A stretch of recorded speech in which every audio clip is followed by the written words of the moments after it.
The rain hammered against the windows of the Adeyemi mansion in Maitama, Abuja.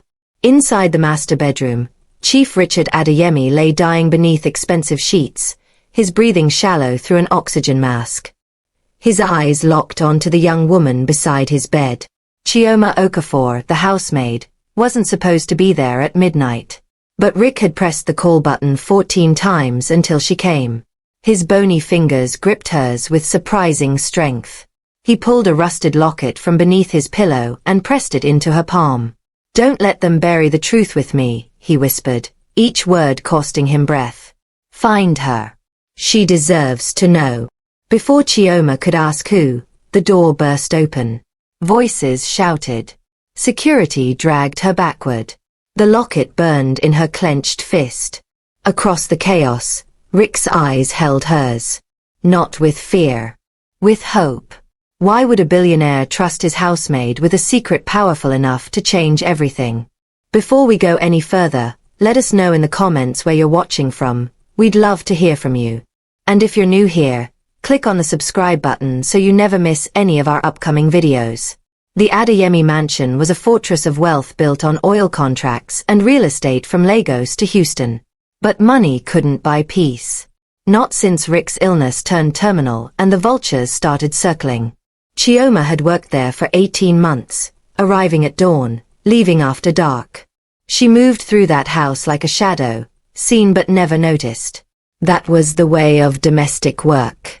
You became invisible. The rich talked freely around you because to them, you had no voice worth hearing. But Chioma noticed everything. She noticed Depo Adeyemi, Rick's son, pacing downstairs every evening. How much longer does he have? We need to move on the accounts before probate freezes everything. She noticed the lawyers arriving in black Mercedes, briefcases fat with documents, smiles thin and calculated. They were already dividing an empire while the emperor still breathed. And she noticed Rick himself, withering like a tree losing leaves. He never asked for much. Just water. A damp cloth. Sometimes he'd grip her wrist and whisper, "Thank you." Not to the nurse. Not to family. To her. Chioma grew up in Succa, where her father died when she was 9. Her mother raised 4 children on a seamstress's income. Chioma learned early that dreams were luxuries. She finished secondary school but couldn't afford university. At 19, she went to Lagos, working as a housegirl. By 24, her hands were aged from bleach and burns. But they were honest hands that knew how to care, even when caring wasn't appreciated. She sent most of her salary home every month for her siblings' education. So she endured the loneliness, the leftovers, being called girl by people younger than her. But she never lost her softness. She still cried during sad movies. Still hummed old Igbo lullabies her grandmother taught her, songs about rivers and moonlight and children finding their way home. One afternoon in Rick's library, sunlight warming the leather books, she hummed without thinking. When she opened her eyes, Rick stood in the doorway, pale and trembling. "Where did you learn that song?" His voice cracked. "My grandmother, sir." "I'm sorry." He shook his head. "Someone used to sing that to me. A long time ago." He stared at her, then walked away. But after that day, everything changed. He started asking her to stay while nurses checked his vitals. Started requesting she bring his meals. Started looking at her like she was a person, not just hands that cleaned. The power cut came without warning. One moment the mansion hummed with electricity. The next, darkness swallowed everything. Then Chioma heard the sound that turned her blood cold. Rick's medical equipment falling silent. She ran. By the time she reached his room, he was convulsing, clawing at his oxygen mask. Depo shouted into his phone about the generator. Chioma grabbed the manual ventilator bag and started pumping oxygen into Rick's lungs the way she'd seen the nurse do. Her hands moved on instinct. 1, 2, 3. Breathe. Rick's wild eyes found hers. She kept pumping. "Stay with me, sir." 5 minutes later, the generator kicked in. The machines beeped back to life. The nurse rushed in and declared him stable. Dapo didn't even look at Chioma. But Rick's hand found hers and squeezed hard. That night, after everyone slept, he pressed the call button. When she came, he was sitting up, more lucid than she'd seen him in weeks. "You saved my life tonight," he said quietly. "And you didn't do it for money. You did it because you're good." His voice dropped. "I need to tell you something I've carried for 37 years. Rick told her about Nkem, a woman he met in 1988, a driver's daughter working as a secretary in Port Harcourt. They fell in love recklessly, completely. But when opportunity came to study business in Houston, he took it. He promised to send for her. He meant it. But America changed him. He met the daughter of an oil magnate. Marrying her meant access to her father's empire. So he stopped writing to Nkem. Stopped calling. Buried that part of his life under ambition. 37 years later, dying in a mansion his choices built, Rick finally understood what he'd traded. "3 months ago I hired an investigator," Rick whispered, tears sliding down his face. "Nkem died 6 years ago. Cancer. Died poor in a public hospital. But she had a daughter. My daughter. I need you to find her." Chioma's hands trembled. "Sir, why me? Why not your lawyers?" Rick's laugh was bitter. "Because they'll bury this. But you have nothing to gain. That's why I trust you." He pressed the locket and a micro SD card into her palm.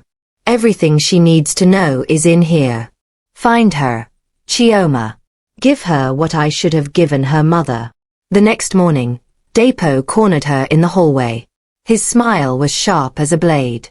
"Whatever fantasy my father's spinning, it ends now. You're fired. Be gone by noon. If I find you've stolen anything, I'll have you arrested." That night, lying in her room staring at the locket, her phone buzzed. Unknown number. Walk away. Final warning. She didn't sleep. She just thought about the woman named Nkem who died believing she'd been forgotten. The micro SD card contained 4 videos. In the first, Rick sat in his library, his voice stronger than now. "My name is Richard Adeyemi, and I am a coward. In 1988, I fell in love with Nkem Isa. She loved me when I had nothing. And when I had the chance to fight for her, I chose ambition instead." For 17 minutes, he confessed everything. The pregnancy he never knew about. Letters Nkem sent that were returned unopened. Years she spent raising their daughter alone, never marrying, never complaining. He showed property deeds, bank statements, a trust fund in Nkem's name. "This is my attempt at redemption. But money isn't redemption. I just hope my daughter can forgive me for being too late." The second video was addressed to Elelliana Nkem Adeyemi. Rick spoke like she sat across from him, telling her about her mother's laugh, her dreams, how she sang that Igbo lullaby. "Your mother deserved a table. I built towers of glass and steel, but I never built her a table to sit at. I'm sorry." The third contained legal documents and DNA confirmation. The fourth was simple. "Whoever delivers this, thank you for carrying what I was too weak to carry." Chioma called Mom Ngozi, the head cook who'd worked at the mansion for 12 years. When Chioma explained Rick's request, Mom Ngozi didn't hesitate. "Then we find her." They started with the name. Mom Ngozi's cousin worked at Kaduna General Hospital. One call led to another. A midwife remembered Nkem. Proud woman. Raised that baby alone. Smart girl. Elelliana. Last I heard, she studied social work. More calls. University records. Finally, they found it. Elelliana Nkem Adeyemi, graduated 2012, last known address at a women's shelter in Kaduna South. Chioma took an 11-hour bus ride north, clutching the locket like a talisman. She found the shelter on a dusty street, small but clean, a sign reading Nkem's Haven, a safe place for women and children. Inside, a woman about Chioma's age stood organizing files. She had her mother's eyes and her father's chin. When she looked up, Chioma's voice failed. She just held out the locket. Elelliana stared at the locket like it was poison. Her face went hard. Who sent you? Chioma swallowed. Your father. Richard Adeyemi. He's dying and wants you to know. Elelliana laughed without humor. My father? The man who abandoned my mother? Who left her to raise me alone, working 3 jobs? That father. He's dying now, so he sends a messenger? 34 years too late. I know you're angry, Chioma said steadily. But he asked me to find you because he wanted you to hear the truth from him. There's a video. Elelliana slammed her hand on the desk. I don't need his truth. I lived my truth. I watched my mother cry herself to sleep wondering why she wasn't good enough. Where was his truth then? Tears glistened, but she blinked them back. My mother named me Elelliana because it means, God has answered. She was praying for him to come back. He never did. She died waiting. I'm not asking you to forgive him, Chioma said quietly. Just listen. 5 minutes. If you still want nothing to do with him after, I'll leave forever. But you deserve to hear him say what he never said to your mother. Elelliana stared at the phone screen. Finally, she took it and pressed play. For 17 minutes, she watched her father cry and confess and beg for forgiveness. When it ended, she handed the phone back and walked away. Chioma waited. 30 minutes later, the door opened. Elelliana's eyes were red and swollen. He said my mother used to sing to me. An Igbo lullaby. Chioma nodded. When I hummed it at his house, he froze like he'd seen a ghost. I think that's what made him find you. Elelliana wiped her face. I named this place after my mother because she taught me that even when people hurt you, you don't become hard. You create spaces where others can heal. She looked at the locket. Is he really dying? Chioma nodded. Days, maybe a week. Elelliana closed her eyes. When she opened them, something had shifted. I'm not going for him. I'm going for my mother. Because she deserved to be acknowledged. If going to Abuja means the world finally knows Nkem Isa mattered, I'll do it. But not for his redemption. For hers. If your heart is racing right now, comment, I'm still watching. Would you risk your job, or even your life, to fulfill a dying man's wish? The bus ride back felt different with Elelliana beside her. Somewhere around the 4th hour, as sunset painted the sky orange, Elelliana started talking about growing up in a 1-bedroom apartment, how her mother worked day and night, how they shared a mattress on the floor but made it feel like a palace. She never spoke badly about him. When I asked why I didn't have a father, she'd say, he had to walk a different path, baby. But that doesn't mean he didn't care. Her voice cracked. She died holding my hand. Her last words were, take care of the women who have no one. That's why I started the shelter. In Abuja, they couldn't go to the mansion directly. Depo had security watching. But Mom and Ngozi arranged for the evening guard to take a break at exactly 10 o'clock. 15-minute window. They approached through the back entrance, moving through shadows. Mom and Ngozi met them, her face tight. He's barely conscious. Hours now, not days. Depo's downstairs arguing about funeral arrangements. Be quick. They climbed the back stairs, every creak sounding like thunder. Rick's door was ajar, spilling weak light. The nurse had stepped out. Just him. Alone. Chioma pushed the door open. Rick lay smaller than she remembered, breathing shallow and wet. Sir. Rick.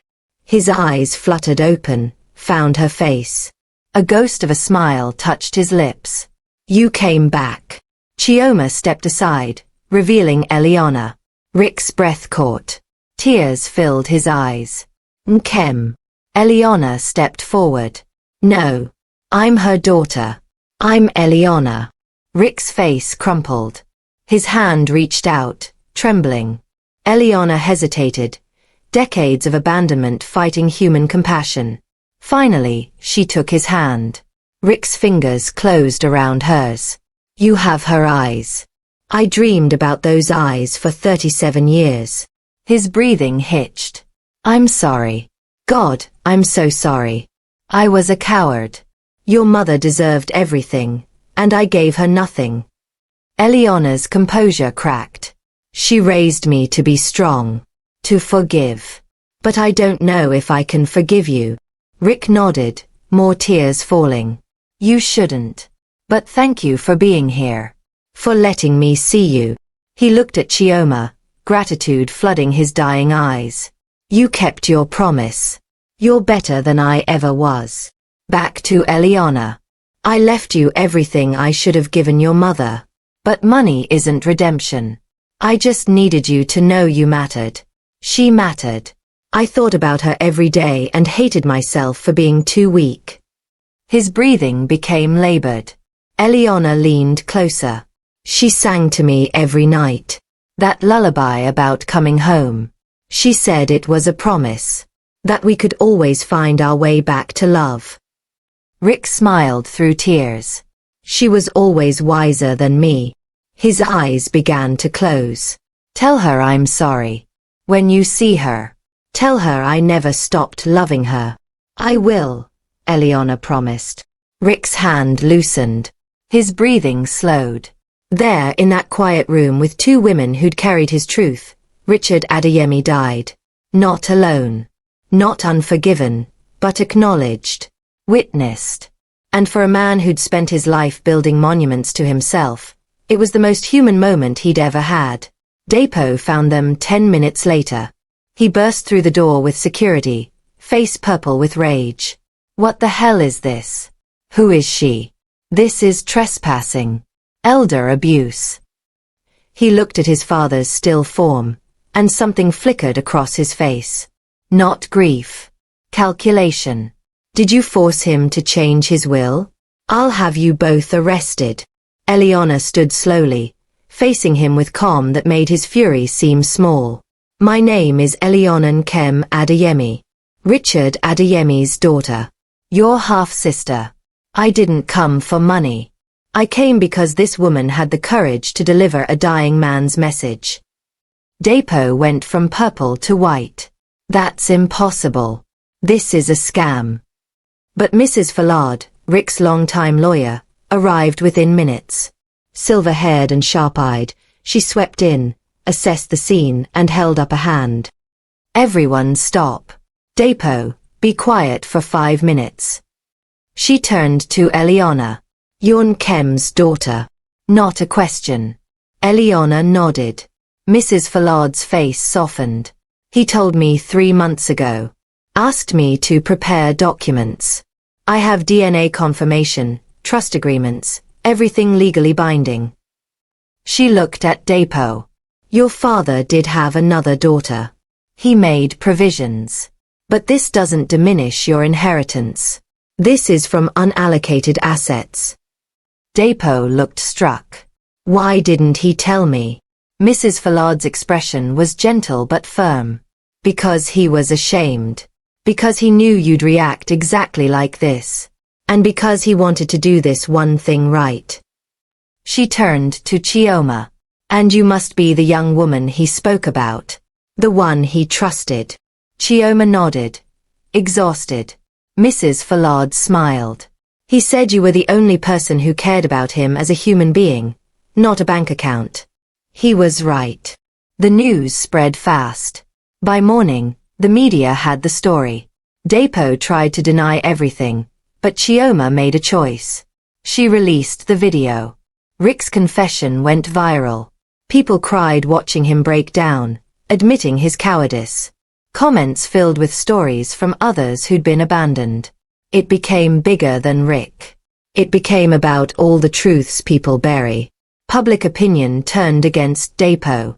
Not for fighting for inheritance, but for showing no empathy. Elelliana, who had every reason to be bitter, handled interviews with grace. The contrast was stark. Mrs. Fallard had a solution. A week after Rick's quiet funeral, she called both siblings to her office. Chioma sat beside Elelliana. The lawyer spread documents across the table. Your father left specific instructions. Depo, the business empire goes to you. That hasn't changed. Elelliana, there's a separate trust. $3 million, property deeds, personal effects. But he also left something unallocated. $5 million for charitable work to honor Nkem's memory. I'm proposing the Nkem Foundation.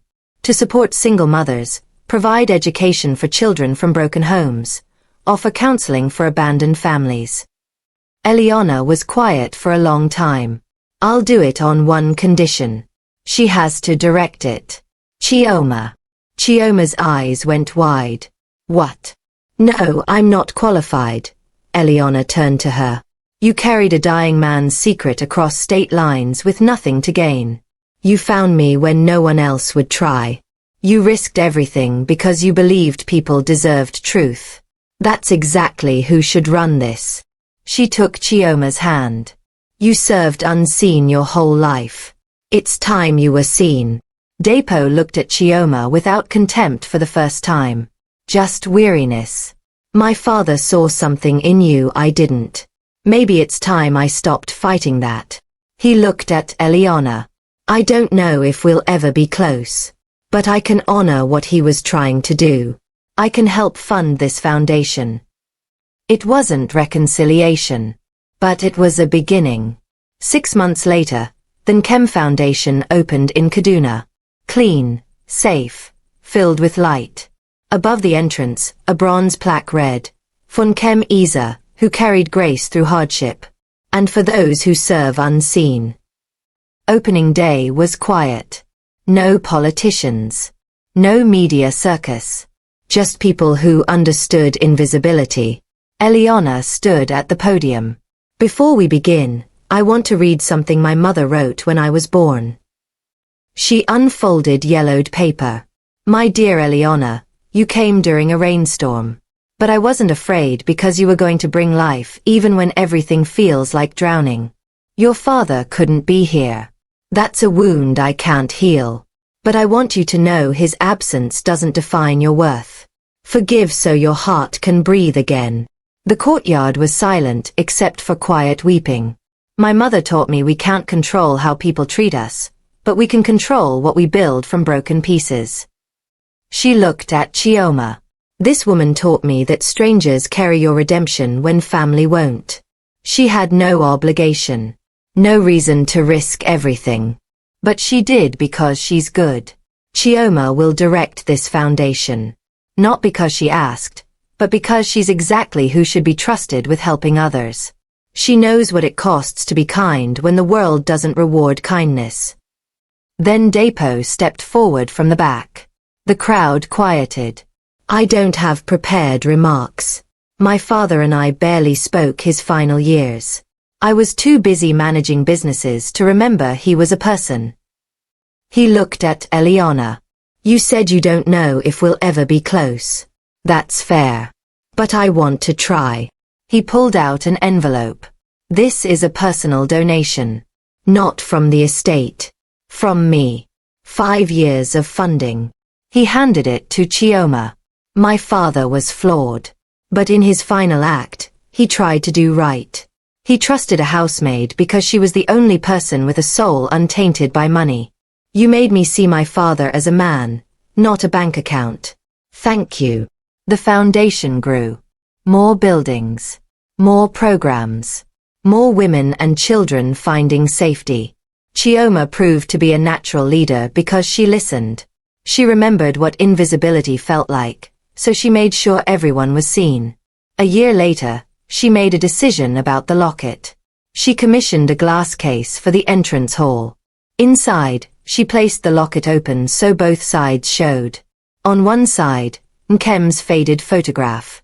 On the other, Rick's inscription, Forgiveness blooms in truth. Beneath it, a brass plaque. For those who served unseen. May their stories never be forgotten. Elelliana came to see it the day it was installed. She stared at her mother's young face, tears streaming. She was so young. She had her whole life ahead. Chioma stood beside her. She made a beautiful life anyway. Look at you. Elelliana smiled through tears. Yeah, she did okay. They stood together, two women bound by a story that wasn't theirs but had become theirs to carry forward. Do you ever wonder what would have happened if you'd walked away? Elelliana asked. Chioma considered. Sometimes. But I couldn't have lived with myself.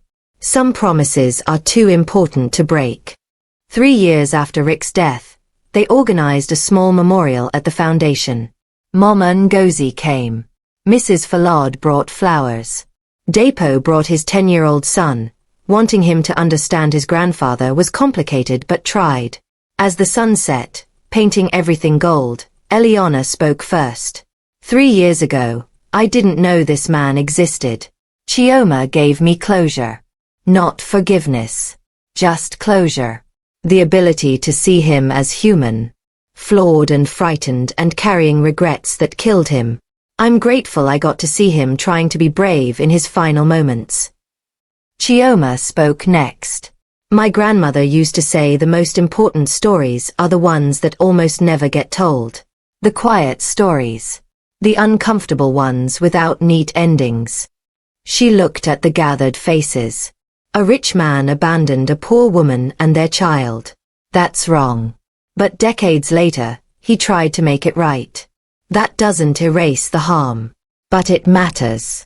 This foundation helps people who've been abandoned and overlooked. That means something.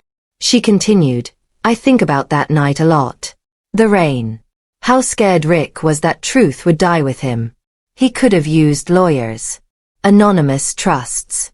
But he wanted his daughter to hear from him. That took courage. Not enough. But some. We can't undo the past. But we can be brave enough to acknowledge what we did wrong and build something better. Later, after everyone left, Chioma stood alone before the glass case. She traced the frame, remembering how the locket felt that night. Cold. Heavy. Urgent. She'd been terrified. Didn't know if she was strong enough. It had cost her everything. But it had also given her purpose. I did it, she whispered to the photographs behind glass. I found her. I gave her what you couldn't. I turned your guilt into something that helps people. She touched the plaque. Her reflection stared back, superimposed over Nkem's face. Two women separated by decades but connected by truth. That love is complicated, forgiveness is hard, and sometimes the smallest acts of courage change everything.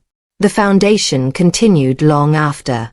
Children grew up and became doctors, teachers. Women found safety and built new lives. The locket remained in its case, a reminder that secrets kept in darkness breed pain, but secrets brought to light can bloom into something redemptive. Not perfect. Not painless. But real. Chioma never stopped being humble. Never let recognition change her core. She still sent money home. Still remembered invisibility. That memory informed everything. She hired people others overlooked. Listened to stories others dismissed. Created spaces where the unseen could be acknowledged. Because she understood what Rick learned too late. The most important people are usually the ones we don't notice until it's almost too late. Sometimes late at night when the foundation was quiet, Chioma would sit in the entrance hall and think about Elelliana's question. What if she'd walked away? The truth was, she'd never know. And that was okay. Because the life she'd lived by choosing courage, even terrified courage, was worth living. Not because she became famous or wealthy, but because she proved ordinary people carrying extraordinary truths can change the world one compassionate act at a time. And isn't that what redemption really is? Not grand gestures or public apologies, but the quiet, persistent choice to do right even when no one's watching, even when it costs everything, even when the person you're helping might never thank you. Chioma did that. Elelliana did that. And in their broken, late way, Rick and Nkem did too. They tried. They failed. They hurt people. But they also created two remarkable women who refused to let pain have the final word. That's the real inheritance. The knowledge that we're all capable of terrible weakness and genuine courage, and the choice between them is made every day, in every small decision to be brave when silence would be easier. What would you have done in Chioma's place? Walked away or honored his wish? Tell us in the comments. And if you love stories that touch the heart and linger long after the screen fades, subscribe for more.